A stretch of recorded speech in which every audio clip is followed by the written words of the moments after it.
Противодействие коррупции в регионе будет усилено. Об этом также заявил сегодня Егор Борисов на специальном заседании. Расставляя новые акценты в антикоррупционной деятельности, глава республики отметил важность привлечения к этой работе общественности. Цитата: «Там, где общественность более активно работает, там больше порядка», сказал Егор Борисов. Добавим, что в республике был принят ряд мер по наведению порядка прежде всего в сфере государственных закупок. Однако, по словам главы Якутии, факты нарушений не сокращаются. Особенно это касается муниципального уровня. Сегодня идет очень жесткий контроль за декларациями о доходах. Мы примем решение перейти к контролю этой структуры и на муниципальном уровне. Такое решение будет принято.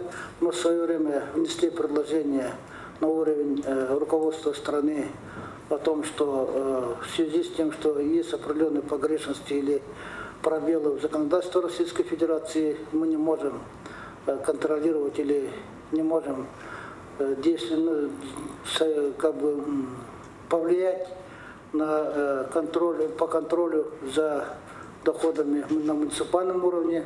Мы предложили такие полномочия передать на региональный уровень.